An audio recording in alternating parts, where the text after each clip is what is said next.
Ok, continuamos con la clase sobre la gestión de la gente, la gestión del recurso humano, y le estamos dando algunos principios y herramientas de trabajo que facilitan la gestión de ese personal, que es el elemento fundamental de cualquier organización. Si la gente no está cómoda, la gente no trabaja bien, es imposible que las cosas resulten.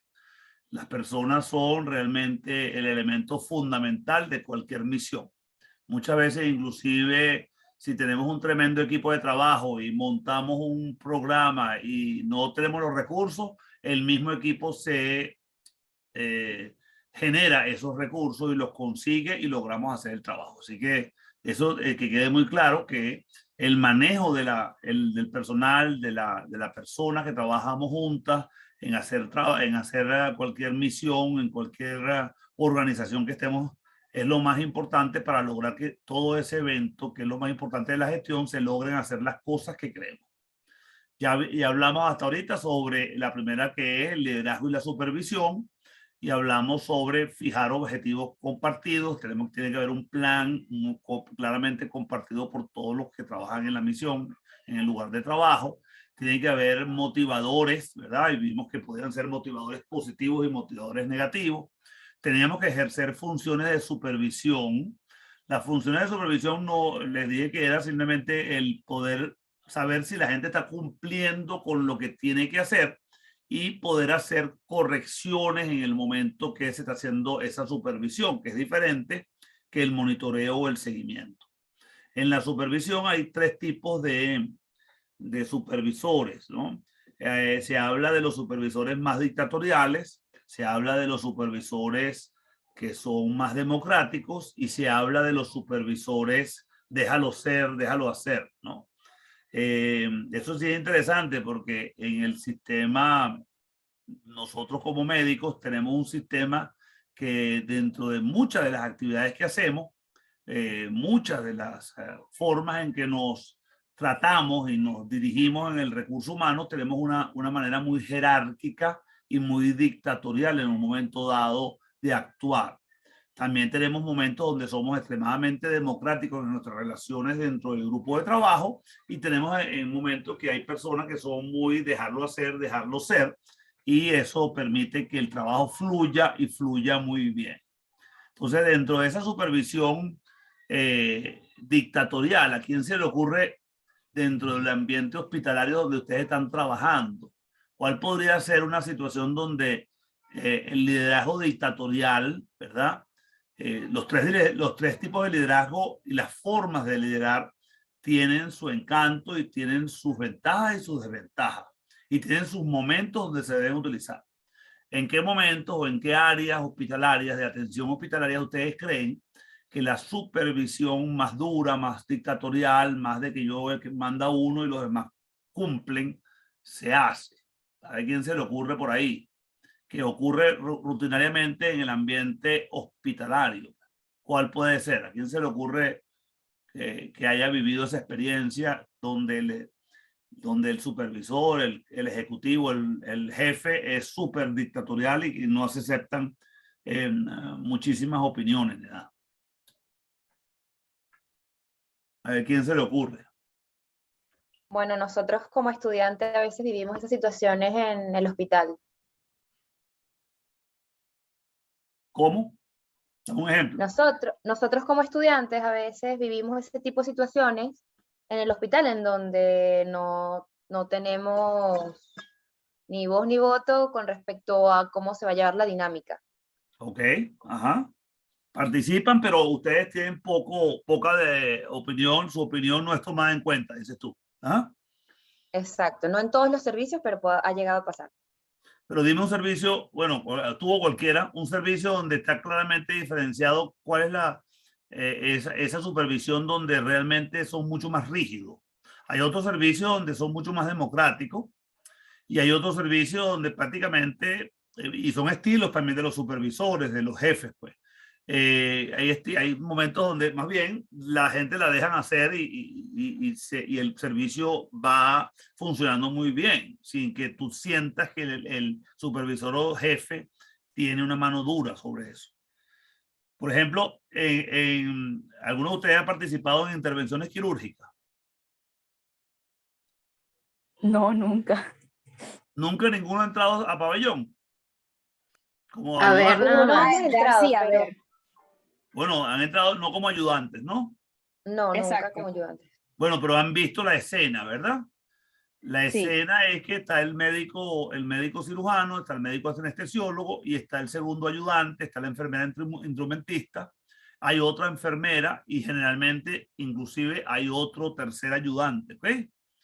En pabellón, por regla general, se tiende a ser muy dictatorial, pues, ¿no? El jefe dice, dame la pinza tal, toma esto, cierra ya. Y él, si acaso, tiene una relación, el jefe, el cirujano, tiene una relación directa con el anestesiólogo para ver en un momento dado si el paciente está bien y él puede seguir interviniendo. Pero ¿quién es el jefe definitivo en un pabellón? ¿Quién es el que decide en un momento dado en pabellón? El cirujano en jefe, el primer cirujano. ¿Quién más opina por ahí? También he escuchado que los anestesiólogos, pero El anestesiólogo es el jefe del pabellón, ¿ok? Se averigua en el hospital, ¿ok? Si el anestesiólogo dice hay que cerrar, hay que acabar la intervención, se acaba la intervención. Y porque él es el que manda sobre el pabellón, en el pabellón. Y obviamente junto al cirujano, que ellos van decidiendo juntos qué es lo que está ocurriendo y eso. Pero si el anestesiólogo dice hay que cerrar ya porque el paciente no aguanta, el paciente no aguanta, listo, y se cierra. ¿Okay? Tiene un nivel de jefatura ejecutiva mucho mayor. Por supuesto que el elemento técnico indudablemente es el que manda sobre la situación de salud. Pero si, por ejemplo, el cirujano, no, dame 20 minutos, no te puedo dar 20 minutos ya, tú cierras ya, cierra como puedas porque tenemos que parar la intervención. El paciente está en peligro, por ejemplo, y el cirujano tiene que buscar la manera de cerrar rápidamente y poder hacerlo. Entonces, en pabellón es un sitio donde se ve mucho, también en emergencia. En emergencia, el médico adjunto, el médico jefe que está atendiendo a los pacientes, generalmente cuando tienen una emergencia actúan de manera muy con pura dirección, muy ejecutivos y no están permitiendo la intervención.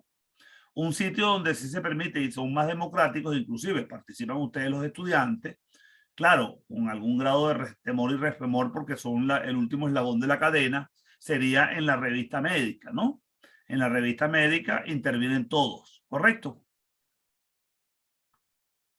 correcto. O sea, ahí todos tienen derecho a intervenir. Ahora, generalmente, como son revistas médicas educativas, eso está dirigido o bien sea por el jefe de sala, el jefe de servicio y los adjuntos y se van preguntando unos a otros. Hoy en día no se hace necesariamente en la sala, sino se hace fuera de la sala, ¿correcto? Yo no sé cuál es la experiencia que tienen ustedes. ¿La discusión de los casos las hacen en sala o las hacen fuera de sala? Depende Ambas, del profe. servicio, profe. Hay Ajá. servicios en donde lo hacemos con los pacientes, que hacemos revista en sala, y otros pacientes donde se discute el caso en el auditorio del servicio. Ok. ¿Y qué ventajas tú ves y qué desventajas tú ves cuando se hace frente al paciente o en el servicio y fuera del paciente? Fuera del servicio en sala. De tu experiencia vivida, pues. ¿Qué Bueno, piensas tú? ¿Qué ventajas trae y desventajas trae? cuando estamos en sala, lo que se ha visto mucho es que el adjunto tiene la posibilidad de examinar al paciente con sus propias manos y verlo con sus propios ojos y dar su propio criterio. Mientras que, bueno, cuando vemos el caso en el auditorio, tenemos que creerle completamente lo que dice el doctor que esté presentando el caso. Yo lo que he visto que principalmente se hace en auditorio cuando estamos en servicios como cirugía o ginecología, en donde más que ver la parte de examen físico, evaluamos cosas con imagen, criterios de imagen. Okay. O sea, es mucho más democrático, correcto. La gente puede opinar, se discute y finalmente se llega a un acuerdo. Mira, me parece bien, el paciente está bien diagnosticado, la evolución ha sido satisfactoria y el tratamiento que estamos continuando es el adecuado. Así es, ¿no? ¿O no? Correcto. Correcto. Ok, entonces fíjate, ese tipo de relaciones son mucho más abiertas, son mucho más democráticas porque todos tienen derecho a dar su opinión e inclusive muchas veces presentan el caso y la persona presenta el caso y está dando un diagnóstico. Ese diagnóstico es cuestionado y la persona que cuestiona da argumentos suficientes como para saber por qué está errado ese diagnóstico o por qué hay que cambiar el tratamiento y vemos entonces que cambia completamente el tratamiento. Entonces vemos que eso es una manera democrática de hacerla. Y una manera, como digamos, déjalo ser y déjalo hacer, ¿cuál sería? ¿Cuál sería ese supervisor que lo deja hacer y lo deja hacer como está? ¿Han tenido algún supervisor de ese tipo? Se supone que los estudiantes de medicina todos deben estar supervisados por un médico, que ningún estudiante de medicina en cuarto, quinto, sexto año debería hacer ninguna actividad si no tiene un médico supervisor. ¿Ustedes creen que eso ocurre? Quizás no tanto como ustedes el quinto año que tienen a alguien encima, pero los de sexto año, ¿ustedes creen que están bien supervisados? Que la supervisión puede ser una de supervisión, déjalo ser, déjalo hacer. Bueno, yo he visto que eso pasa mucho en internado, como usted está comentando, que simplemente le dan una instrucción al interno y el interno ve cómo resuelve y cómo va a solucionar el problema. Ok. Hay supervisores que son así, hay unos que son mucho más estrictos y dicen, mira, tú ves el paciente, me llamas y lo discutimos, ¿verdad? Y hay otros que dicen simplemente, tú estás al lado mío, tú me ayudas en lo que yo te pido y listo. Entonces hay diferentes estilos de supervisores, todos tienen su parte positiva, su parte negativa y todos tienen su momento. Hay áreas del hospital donde uno claramente tiene que identificar qué tipo de supervisión hay y no meter la pata. Por ejemplo, discutir con un médico en plena atención de emergencia sobre lo que se está haciendo. Oye, tendría que estar el médico haciendo una barbaridad para que tú tengas la capacidad de pararlo y interrumpirlo y decirle, mire, mejor es que pare porque usted puede hacerle un daño al paciente. Pero de resto es muy difícil porque está el momento y los momentos indudablemente generan mucha presión, mucha tensión. Entonces de eso se trata la supervisión. Entonces la supervisión forma parte de esa área del liderazgo, ¿verdad? De la parte ejecutiva. Y por último, lo que les comenté, que es la delegación. La gente puede delegar, pero el que delega no pierde la responsabilidad. La responsabilidad sigue estando dentro del quien la delega. Tiene que aprender la capacitación, el entrenamiento y garantizar de que la persona a la cual él delegó su trabajo tenía todas las herramientas y tenía todas las capacidades para poder hacer el trabajo. Y ya después, si la persona fue debidamente entrenada y delegada para ese fin, indudablemente, si pasa algún error, es culpa, ahí sí se lo atribuiría a la persona que lo hizo.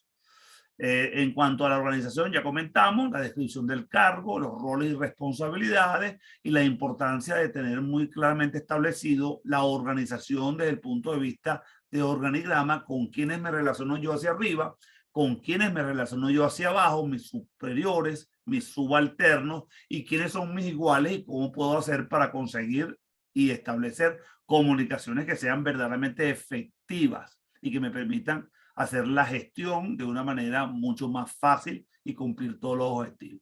Y por último, dentro de la gestión de la gente, tenemos el área que tienen que aprender, que es cómo controlar y cómo evaluar el desempeño de las personas que trabajan.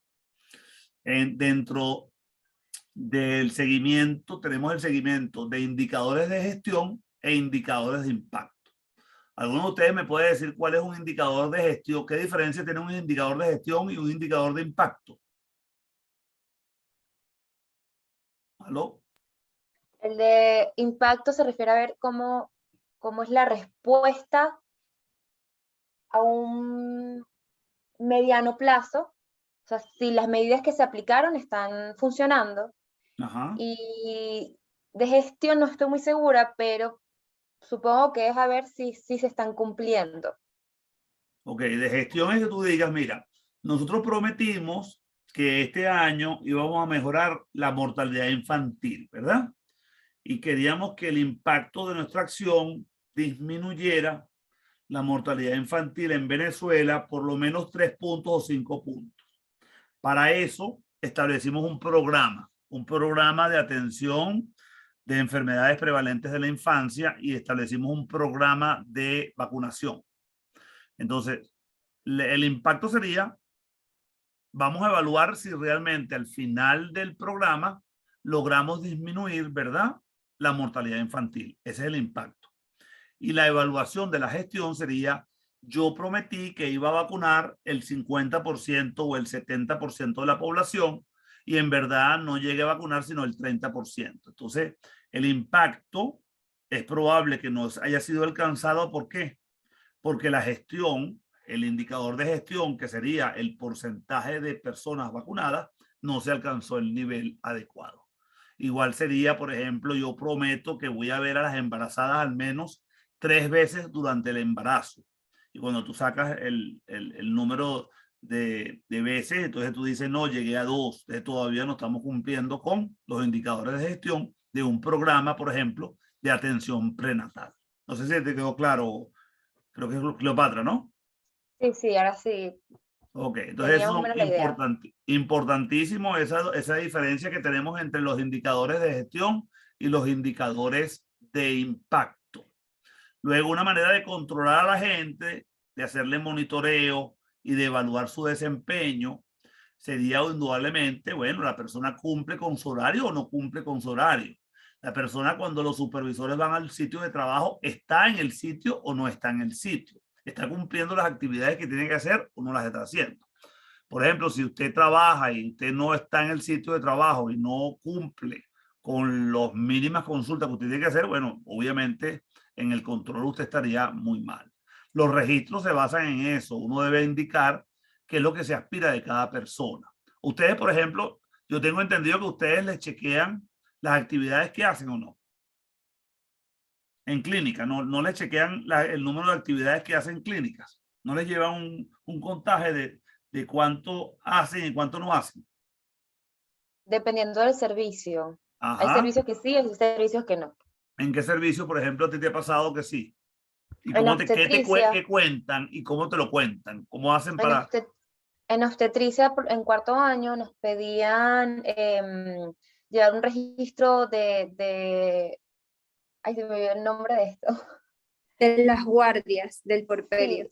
Sí, Y de las dinámicas uterinas. y exactamente, de la cinemática uterina, de cómo funciona. Ok. Teníamos que hacer Y alguien controles. llevaba una cuenta, ¿no? De saber cuánto estaban haciendo, cuánto no estaban haciendo, etcétera, ¿no? Sí, teníamos que llenar un formulario, un residente nos tenía que firmar, el adjunto de guardia lo tenía que firmar y al final de la rotación los teníamos que subir a un drive y el profesor las contaba y eso llevaba la nota. Ok, está bien, chévere. Entonces, bueno, si hay mecanismos, ¿verdad? Donde tú puedas ir llevando ese tipo de cosas que ayudan bastante, pues, ¿no? Que te permiten saber si la gente ha cumplido o no ha cumplido, ¿correcto? Entonces, y por último, las evaluaciones del equipo de salud. Aquí vienen todos los mecanismos que uno crea para poder saber si se está cumpliendo. Mira, tú cumpliste al final del semestre, tú hiciste por lo menos 20 participaste en 20 intervenciones quirúrgicas, estuviste de segundo ayudante, participaste en tantas revistas, viniste tantas veces al hospital, participaste de tantas, o sea, asististe a tantas emergencias, a tantas guardias de emergencia, etcétera, etcétera, etcétera. Y eso le permite a uno tener por lo menos una valoración del trabajo. Por ejemplo, Karina Luis, ¿está por ahí Karina Luis? Karina Luis, ¿está? Sí, profesor. Ajá. Hola Karina, ¿cómo estás? Placer. Mira, Karina, por ejemplo, ¿cómo hago yo para saber que los alumnos estén cumpliendo? ¿Cómo hago yo para controlar los alumnos? Si sé que están participando, están estudiando, realmente han aprendido o no. ¿Cuáles son los mecanismos que tengo yo como profesor de medicina en el área más teórica de administración sanitaria para saber si ustedes han cumplido o no? ¿Qué se te ocurre que puedo hacer yo? Bueno, una evaluación continua. ¿Y cómo hago esa evaluación contigua con 120 alumnos que no sé si pueden entrar o no pueden entrar? Con la participación aquí en las videoconferencias. ¿Y quién lleva el contaje de eso? Bueno, en ese caso usted delegaría a alguien que luego le pase Ajá. al finalizar de cada clase el control de los estudiantes que se conectaron, que participaron, y eso usted lo va contabilizando. Ok, lo malo es que yo no sé quiénes son los que han enderezado y no, ¿entiendes? Una forma sería ese. ¿Y hay algún profesor que haga ese mecanismo de control? Que tú sepas. Los profesores de medicina interna nos hacen eso, pero ellos mismos se dan cuenta cuántos entraron, cuántos no, y no son. ¿Y cuántos alumnos son? Son grupos pequeños, supongo, ¿no? Ese es el detalle, que somos 16. Ese es el detallazo. Sí. Bueno, está bueno. Está bueno. Ok, tienes razón. Bueno, lo ideal es eso, ¿verdad? Hay que llevar diferentes mecanismos con los cuales uno pueda saber si la gente cumplió o no cumplió. Por ejemplo, en este grupo tan grande de ustedes que yo, bueno, he intentado tratar de conocerlo, pero indudablemente que hay muchísimos que no conozco, pues no tengo la menor idea, pues. Entonces se hace más difícil para uno tener un nivel de por lo menos apreciación sobre la participación o no de los estudiantes. Se hace muy difícil. Entonces el único mecanismo que yo he creado es que, bueno, yo tengo un contaje teórico de las clases. Por ejemplo, ahorita en clase solamente hay 35. 33 acaba de bajar. Hay un número de estudiantes muy bajo que asiste a clase, pero no tengo manera de poder controlarlo porque no puedo saber quiénes son. Yo no llevo un listado, etcétera. Ustedes saben que las clases teóricamente son obligatorias. Hoy en día, como quedan grabadas, la persona teóricamente la podría oír después, aunque uno no podría saber quién sería. Entonces, esos mecanismos de control, cuando uno trabaja con mucha gente, son importantísimos y hay que hacerlo. Y eso forma parte entonces del control y la evaluación del desempeño. Hay otras actividades que tienen que ver con la auditoría, que no aparece aquí. ¿Qué diferencia, qué entienden ustedes como auditoría? Que es que yo voy a auditar el hospital o voy a auditar para ver si la teoría de salud pública se viene cumpliendo o no. ¿Cómo podríamos hacer una auditoría? ¿A quién se le ocurre qué entendemos como auditoría? Hay diferentes tipos, pero estamos hablando específicamente sobre si se cumplió o no se cumplió, de qué nivel de cumplimiento hay, etcétera. ¿Cómo haríamos una auditoría? Sería como, por ejemplo, evaluar de que todas las personas hayan cumplido con su horario de trabajo y que los recursos utilizados hayan sido utilizados para los fines para los cuales fueron puestos. Entonces eso Dame se un ejemplo llevaría mediante... concreto, David. Un ejemplo más concreto. Muy bien, pero dame un ejemplo más concreto de una actividad que tú conozcas para que quede más claro qué es auditoría. Bueno, no sé, pudiera ser también por lo menos las reuniones de morbimortalidad que se hacen a veces en los servicios, Ajá. donde se evalúan todas esas variantes, pues incluso por lo menos en medicina interna presentan aproximadamente a cuánto es en dólares, un monto en dólares, de los recursos que utilizan los pacientes a la semana. Ah, sí, llevan ese contaje. Sí, es un estimado. Entonces, por Ah, sí. ejemplo, si hay 9 o 10 pacientes en sala, se saca como un estimado en dólares de cuánto es el total de dólares a la semana que gastan entre todos los pacientes. O sea, que lo pagan ellos. Dices tú que el recurso que el paciente Exacto, que está... sale del bolsillo del paciente, exactamente. Ah, ok. ¿Y el recurso que sale del bolsillo del hospital también lo llevan? No, esa es la cosa, que del hospital no. Pero Ah, ok. entonces se usa como, digamos, un indicador indirecto de los recursos que faltan, de todo lo que sale del bolsillo del paciente que debería salir del hospital. Ah, qué interesante. Y cuéntame, ¿y cuánto, por ejemplo, las últimas cifras que te recuerdes que tengan sentido para nosotros, comparten las cuáles son esas? Bueno, de la última reunión que puedo asistir, el promedio eran, creo que eran 10, 12 pacientes, no, mentira, eran muchos más, eran como 26 pacientes, perdón, y a la semana se ganaban como casi $2,000, $2,000 en 26 pacientes. sí, ¿Ah? a la semana. A la semana. Eso sería cuánto más o menos por persona a la semana, ¿no?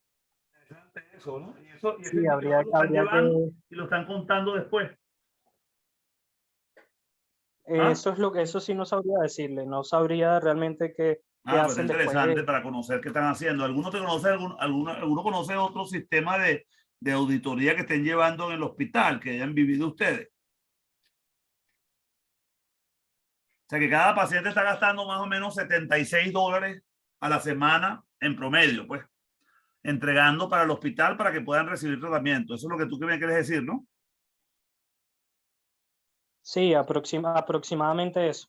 Que sale del bolsillo de cada persona. Ok. ¿Hay algún otro tipo Algunas de...? veces más, algunas veces menos, Sí, porque todo entiendo, depende entiendo, también entiendo. de los... Habría que hacer el análisis de esos datos, pues, ¿no? Exacto. Ok. ¿Alguna otra persona que conozca de auditorías que estén haciendo en sus sitios de trabajo para que extendemos eso o no?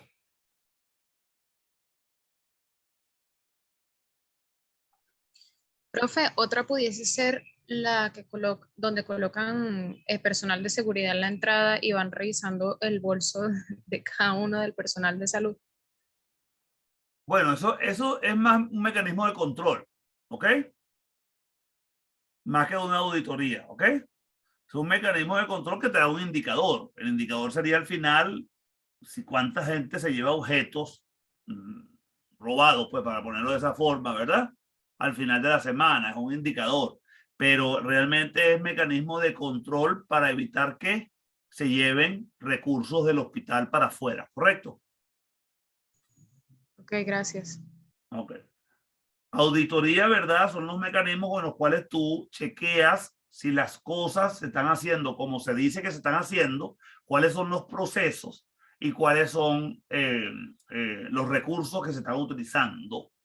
Y al final, tú estableces realmente si hay claridad en los recursos. Por ejemplo, si un recurso se utiliza el recurso estaba dirigido para el pago de bonos de personal, y tú de repente te das cuenta que ese pago de bono personal no se usó, sino se está usando para pago de transporte. Entonces, oye, aquí pasa algo y que fue una explicación, eso era pago de personal, eso no era pago de transporte, ¿qué pasó? O sea, tú tienes que chequear qué es lo que está pasando. Generalmente las auditorías se hacen de dos maneras, se hacen al final de una gestión o se hacen de manera sorpresa en la mitad de la gestión. Entonces, todo depende de cómo tú quieras utilizar esa auditoría.